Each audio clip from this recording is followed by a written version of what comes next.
Try to fly.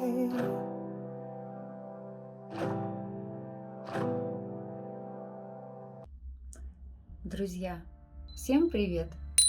Рада приветствовать вас на своем канале Orchids World. Я Ксюша, и сегодня я хочу официально разрезать красную ленточку цветения моего балкона 2020 года и официально заявить открытым серию обзоров на моем канале. Сейчас начинается тот прекрасный период, когда я буду делиться с вами огромнейшим количеством красоты, которая у меня сконцентрирована не только на этом балкончике. У меня еще много мест, где все забито орхидеями. Поэтому обещаю, что будет очень много красоты. И сегодняшний обзор я хочу начать с верхней полки, с полки, наверное, моих гигантов. Они так и просятся у меня рассказать о них. Гиганты почему? Потому что все сорта, которые имеют огромную розетку, у меня сконцентрированы вот здесь, на верхней полочке, на самой, потому что здесь ничего не ограничивает, ну, можно сказать, что почти ничего не ограничивает их содержание. Вот, они у меня там в 2 ряда стоят, но здесь немножко я уже сейчас придумала, как сделать поэстетичней этот уголочек. У меня будет немножко по-другому сделан, пока вот так вот. И, значит, начать я хочу свой обзор с очень интересного, очень оригинального и очень живописного сорта, который называется «Черная молния». На бирочке вот его название. Покупала я ее, эту орхидею, подросткам с частной коллекции с рук девочки. Я, когда увидела эту орхидею у кого-то в фотоотчете, я просто очаровалась ее красотой. Значит, тоже многие уже знают, кто со мной уже давненько в Инстаграм, знают мою любовь к белым сортам орхидей и ко всевозможным вариациям белого с каким-то еще другим цветом. В общем, вот эта орхидея просто покорила мое сердце своей красотой, живописностью и размером цветка, потому что у нее размер цветка достигает 10 сантиметров. И я думаю, что в последующем и больше, потому что пока орхидейка молоденькая, она не может выдавать максимальные размеры цветочка. У меня эта орхидея уже порядка 1,5 лет. За это время она у меня цвела всего, цвела один раз, это было в прошлом сезоне. Процвела всего на 3 цветочка, но это было ее самое первое домашнее цветение или вообще цветение в ее жизни. Прошлая хозяйка мне говорила о том, что замучилась ждать ее цветения, поэтому ее продала. Говорит, совершенно не цветущий сорт, но у меня она зацвела без проблем и показала, правда, только 3 цветочка. Я, возможно, покажу, вставлю фотографию прошлого цветения. В этом же году цвела она, значит, прошлой зимой, и все, потом весну, лето она у меня только росла. Она набирала мощь в свою листву и в свои корешочки. За это время она значительно у меня вымахала. И посмотрите, какое шикарное цветение эта орхидейка мне дарит в этом году. Вот такой вот шикарный длинный цветонос. Я его сформировала в этом году в виде вот такого вот каскадика, потому что когда она его растила, я поняла, что он будет очень длинненьким, и будет у меня возможность сформировать его в виде каскада. В общем, на сегодняшний день эта орхидейка уже имеет 10 бутончиков, 2 из которых она раскрыла.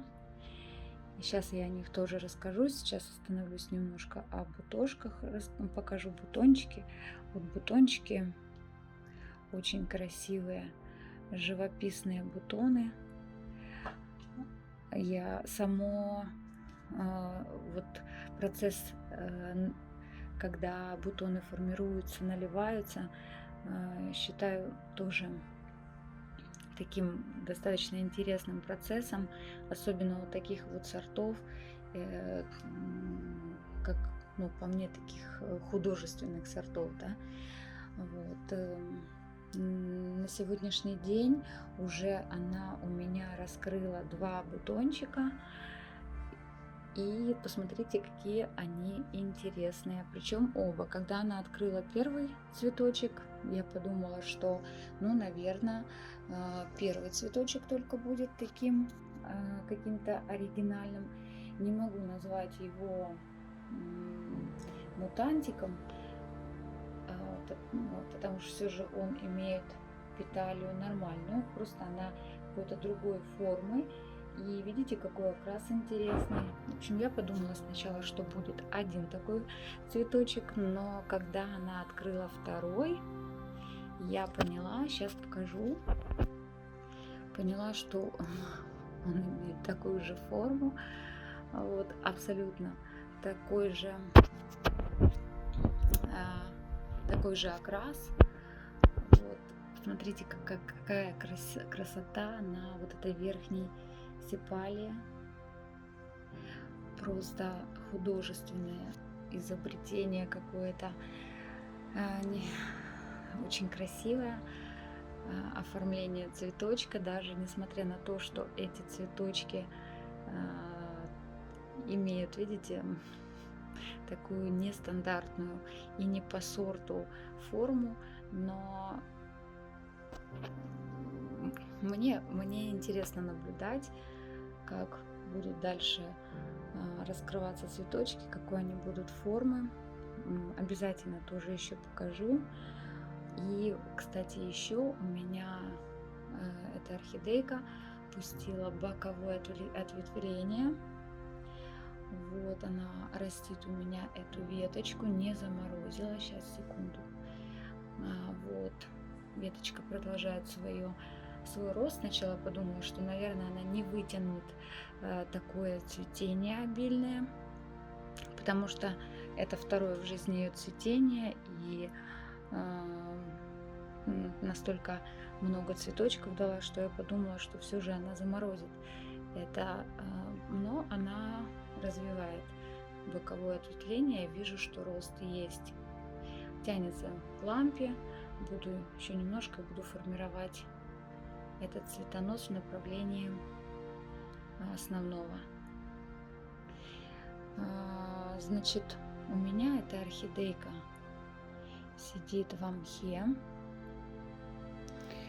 Выращиваю я часть своей коллекции в мхе для того, чтобы облегчить уход за своей коллекцией, потому что у меня орхидей очень много, но мой уход, вернее, мои условия содержания позволяют содержать мне мои растения в мхе, потому что не у всех есть такие условия, которые позволяют в зимнее время, это в основном касается зимнего времени, содержать орхидейки в мхе, поскольку у многих опускается температура на подоконниках 16-18 градусов, а если содержать корневую систему во влажном и холодном субстрате длительное время, то это грозит загниванием корневой системы и потерей корней. Поэтому у меня же на балконе ниже 20 градусов, это самая низкая температура, за которой я слежу ежедневно, ниже 20 у меня не опускается, поэтому я выращиваю часть своих орхидей именно в мхе, а выращиваю в мхе именно те экземпляры, которые имеют большую розетку, большую, скажем, листовую массу. Она, как правило, очень большая листовая масса испаряет очень обильно и интенсивно влагу, и, соответственно, поливать такие орхидеи надо гораздо чаще. И, как правило, вот именно те экземпляры я сажаю в мох. Давайте продолжим. Это немножко небольшое отступление было. Значит, вот об этом сорте я, наверное, все рассказала. Потом еще покажу ее в полном распуске. Уверена, это будет очень красивое зрелище. И все же интересно наблюдать, какой же формы распустятся очередные бутончики. Значит, следующая моя красотка на этом же стеллаже. Я вот так вот, чтобы она полностью попадала в кадр. Значит, хочу, чтобы вы увидели всю мощь и красоту этого цветоносика. Это моя красавица Джо Райт. Она несомненная королева моей коллекции, хотя, казалось бы, совершенно имеет простую классическую форму цветочка, однотонная, но ее размер цветка, ее способность цвести вот такими невероятными каскадами делает, несомненно, ее number one в моей коллекции, потому что, несмотря на то, что у меня множество сортов, но эта орхидея всегда бросается в глаза своей, ну вот, наверное, и яркостью, и величиной цветочка. Не заметить ее просто невозможно. Она, несомненно, является украшением моей коллекции. У нее цветочек достигает 10 сантиметров, а то и больше. Просто зимнее цветение, как правило, имеет размер цветочка меньше, чем на то, на что способна орхидейка. Все же нехватка естественного освещения сказывается на зимнем цветении. Но в этом году она у меня выдала один цветонос.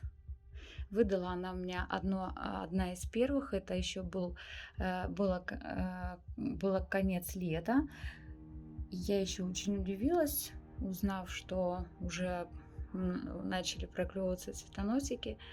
Вот. И одна из первых же, она у меня уже полностью распустила все свои цветочки. И на мое удивление, она не собирается останавливаться, а вот видите, продолжает уже целых 4 бутончика, продолжает цвести наравне со всеми моими красотками. Сидит у этой орхидейки розеточка тоже крупная. Все, о ком я сейчас буду рассказывать, на верхнем стеллажике имеет крупную розетку. У нее розетка воронкообразная, которая стремится вверх, то есть имеет такую воронкообразную форму. За такими орхидеями надо внимательно следить, чтобы ни в коем случае водичка в пазухах не застаивалась, потому что возможности у нее как-то стечь каким-то образом нету, поскольку, видите, вот такая вот розеточка и достаточно крупная, то есть места надо такой красавице немало. Сидит она у меня в коре с добавлением влагоемких компонентов. Поливаю я ее достаточно часто проливом. У меня, кстати, возможно, тоже как-нибудь остановлюсь на этом моменте, расскажу свой уход. Я не замачиваю орхидеи, я это делаю крайне редко, в основном летом, когда совсем жарко, а так у меня пролив. Значит, наверное, ну, цветет, хочу сказать, что эта орхидея очень долго. Вот, ну, 4-5 месяцев, я думаю, так по памяти это точно. Вот, держит цветочки долго. Ну что ж, перейдем к следующей моей красоточке, которая рядышком стоит и тоже дополняет своей красотой красотку Джо Райт, потому что они очень гармоничные в таком тандеме в цветовой гамме, потому что белый на контрасте с вот этим малиновым, а у Моушена гармонирует серединка. Я их поэтому поставила рядом и считаю их хорошей парочкой. У Моушена тоже очень крупные цветочки, они достигают 10 сантиметров. Белоснежное полотно и вот такие подпалины в серединке с такой яркой малиновой губкой. Этот сорт невероятный цветун. Я ее впервые увидела. Это вообще эта орхидейка идет у меня в ногу с моей продолжительностью коллекционирования, потому что она была куплена одной из первых у меня. Увидела я ее однажды, придя в салон. Она красовалась на подоконнике у девочек и просто поразила меня своим обильным цветением. Было 2 пушнючих цветоноса и 3 с боковой почки. Это было что-то невероятное. Глаз я оторвать не могла, сколько там находилось. И нашла я ее. Мне очень повезло, я ее очень быстро купила. Но так как раньше, это сейчас группы есть, где мы покупаем цветы, завозы. Раньше всего этого, в такой, во всяком случае, активности не было, как сейчас. Я ее искала в магазинах, но, слава богу, купила, приобрела и очень ценю этот сорт, любуюсь ею, всегда рада ее цветению. Как можно ему не радоваться, если она цветет всегда очень обильно. Сейчас вам покажу. В этом году она у меня выдала один новый цветонос, вот этот цветонос осенний, новенький она гнала, с боковым ответвлением одним. На этом цветоносике я случайно, когда здесь ухаживала за орхидеями, вот здесь бутончик оторвала, а так вот уже ну, приличное количество бутончиков было. И на втором цветоносе, это старый цветонос у нее, она пробудила боковую почку, и из бокового ответвления тоже начала растить боковой цветоносик. Но здесь я тоже, кстати, случайно оторвала бутончик, потому что, вы видите, достаточно плотно стоят здесь у меня орхидеи, и когда ты ухаживаешь по неосторожности или даже по осторожности, но все равно получается так, что бутончики, потеря бутонов. В общем, на боковом ответвлении она у меня вот сейчас уже раскрыла 4 бутончика, еще 2, 6 бутонов. Это только на боковом ответвлении. В общем, я уверена, что она еще будет доращивать, пока она вот сформировала, начала раскрытие, но это еще не предел.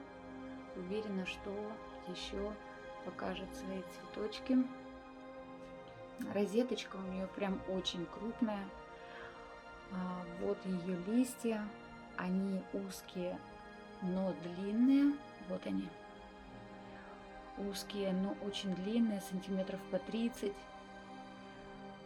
Тоже стремящиеся вверх. Она не раскидистая. Больше такие у нее, они вверх формируются. Но она у меня там стоит достаточно давно. И заваливается уже на бок. Тянется к освещению. Вот. Сидит она у меня тоже в коре. В коре с добавлением влагоемких компонентов. Сверху мох. Корневая система там просто огромнейшая. Вот такая вот красота. Крупноцветковый сорт. Горячо мной любимый. Перейдем к следующей орхидейке. И это красавица Феррара. Это просто солнечная, теплая, яркая, радостная орхидейка. Казалось бы, тоже однотонная, но сколько в ней элегантности и шарма передать словами сложно. Я ее, когда тоже впервые увидела, очаровалась ей безумно, потому что у нее цветочек не больше 8 сантиметров, но вот эти вот элегантные, такие волнительные, на мой взгляд, рюшики на боковых петалях придают ей особенный шарм и очарование. Я изначально купила Феррару обыкновенной формы, была этому безмерно рада, но со временем, очень немного времени прошло, и мне попадается в продаже сорт Феррара только в форме мутации бабочки. Я, конечно же, вот она рядом стоит у меня. Я, конечно же, без колебаний купила эту красотку. Сейчас. Места у меня на балконе мало, и дистанция от меня до цветоносов небольшая, и порой неловко мне демонстрировать всю красоту, но я буду пытаться, обещаю. Значит, вот эта Феррара моя только в форме мутации бабочки. Вот, но они сейчас немножечко позже. Я закончу все уже с красоткой Феррары обычной формы. Значит, о ней что хочу сказать, это тоже очень благодарный сорт.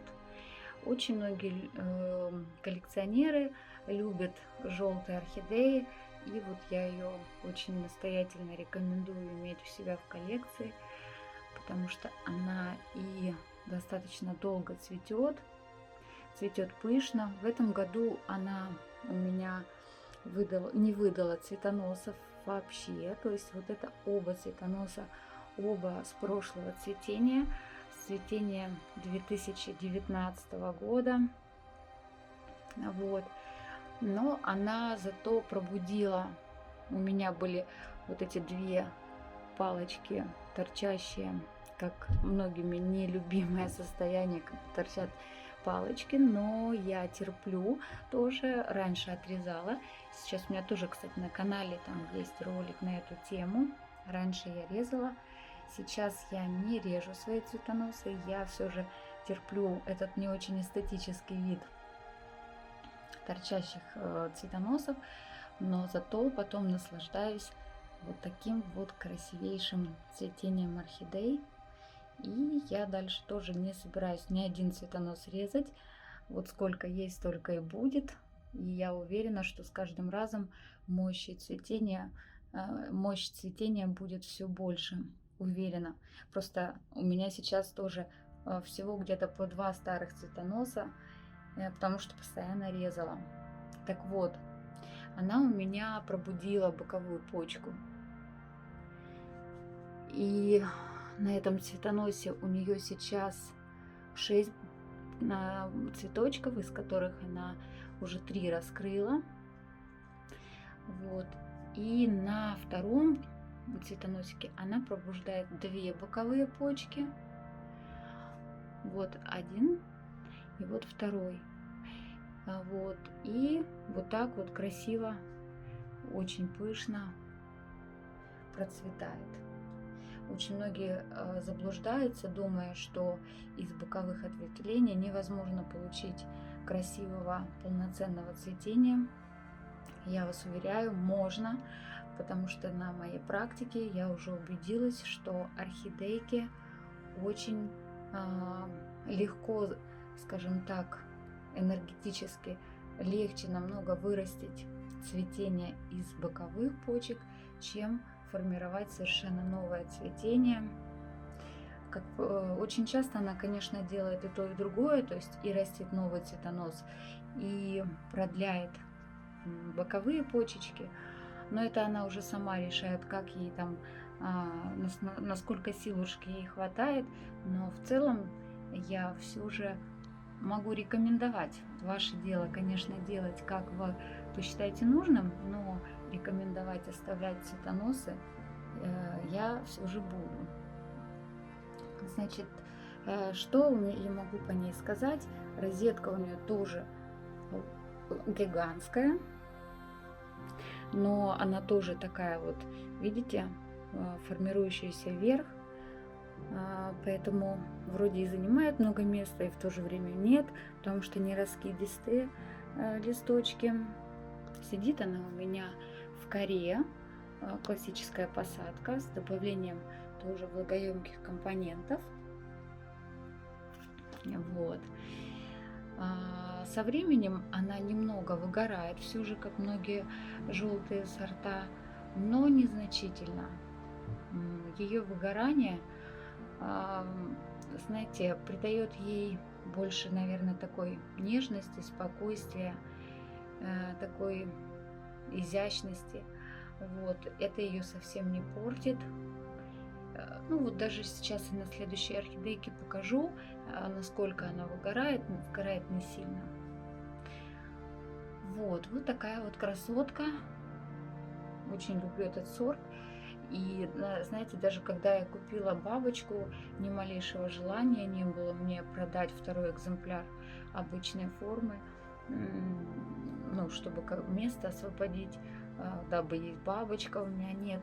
Очень люблю вот эту даже обычной формы орхидейку.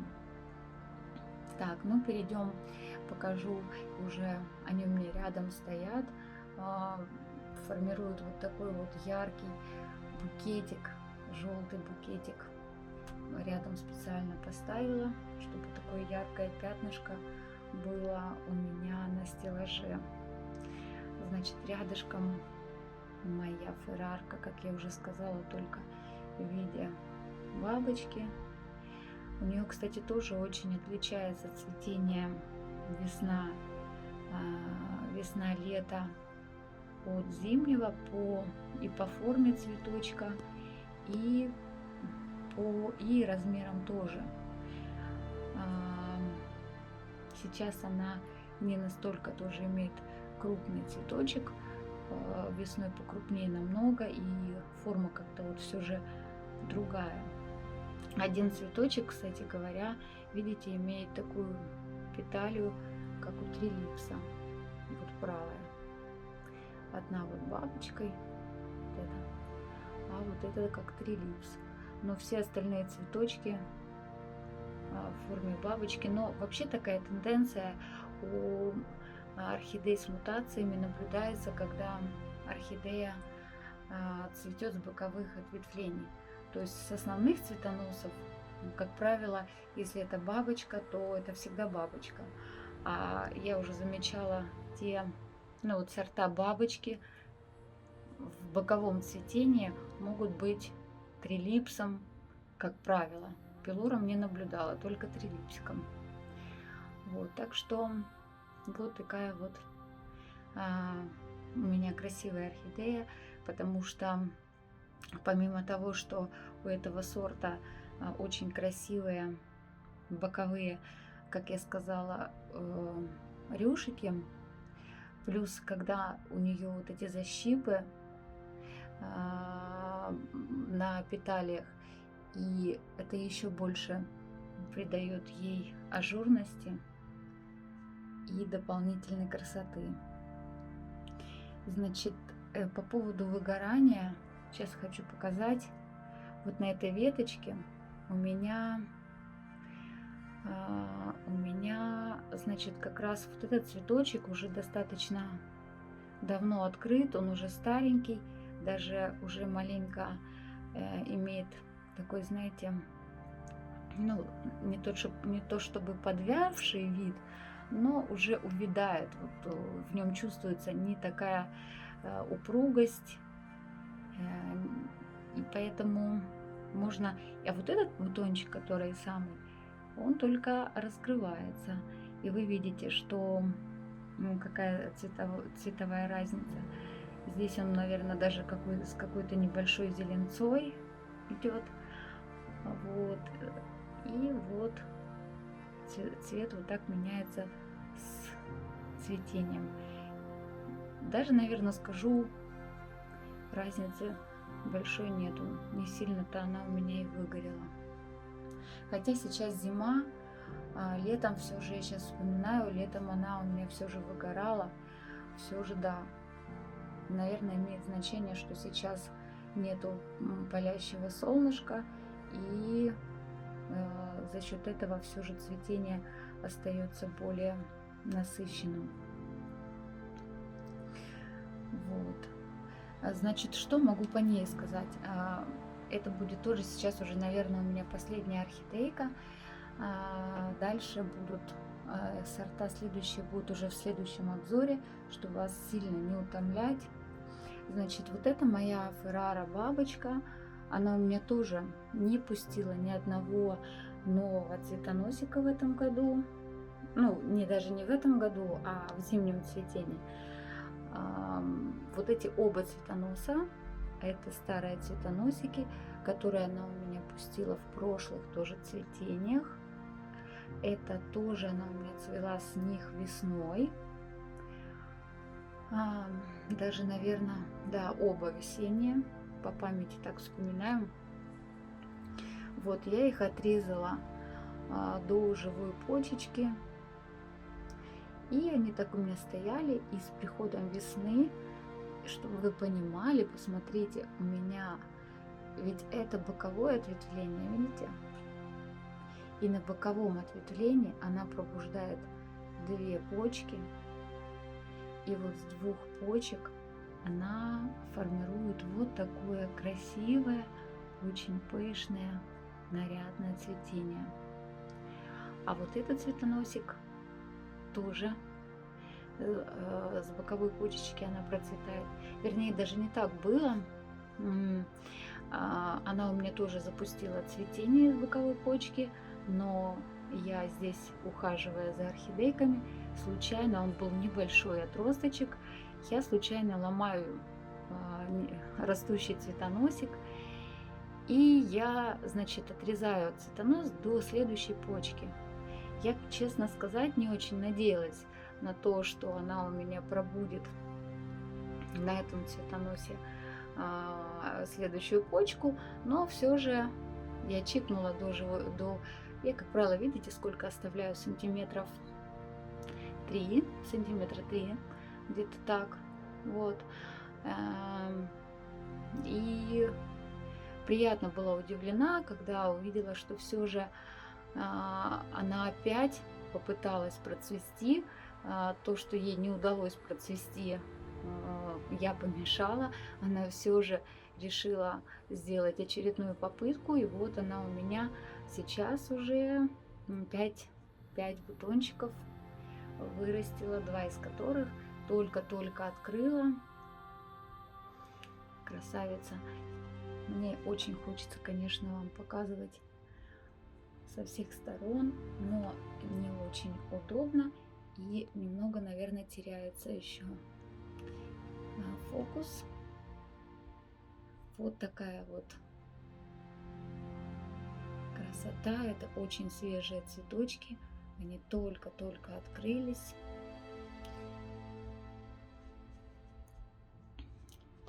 Розеточка, как и той же феррарки, которые обычной формы. Видите, они такие вверх направленные. Сидит она у меня в классической посадке. Кора, с добавлением влагоемких компонентов. Сверху мох.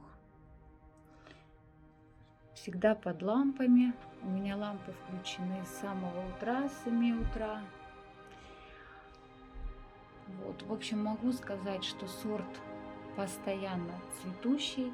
Она у меня и летом цвела, и весной цвела, и вот зиму цветет. В общем, постоянно с легкостью зацветает. Является вот такой красотой, если смотреть, в общем, на полочке. Вот так красиво украшает своим ярким видом. Особенно, когда за окошком у нас постоянно пасмурно. И всегда хочется, чтобы радовал глаз вот такая вот цветовая терапия. Я уверена, что я вот когда выхожу на балкон и смотрю, нахожусь здесь какое-то время, смотрю на свои орхидеи и выхожу совершенно в другом настроении. Считаю, что все же цветовая терапия делает свое дело. Ведь нам сейчас так не хватает солнышка, когда постоянно пасмурно. Вот. А у меня здесь стопроцентная весна. Ну что ж, дорогие мои, я буду заканчивать первый свой обзор. У меня, правда, очень много еще хочется интересного вам показать, рассказать. У меня, правда, много красоты, много информации. Вы мне задавайте вопросы, спрашивайте, интересуйтесь. Может быть, я чего-то упускаю, а вам что-то интересно. Поэтому с большим желанием поделюсь своим опытом. Пока у меня в планах показывать вам красоту уже цветения этого года. Возможно, буду в промежутках какие-то информационные ролики выпускать. Но пока идет обильно, распускается мой балкончик, буду делиться этим. Гости моего канала, подписывайтесь, ставьте лайки, кому было интересно, полезно, пишите комментарии. Всем до встречи и пока.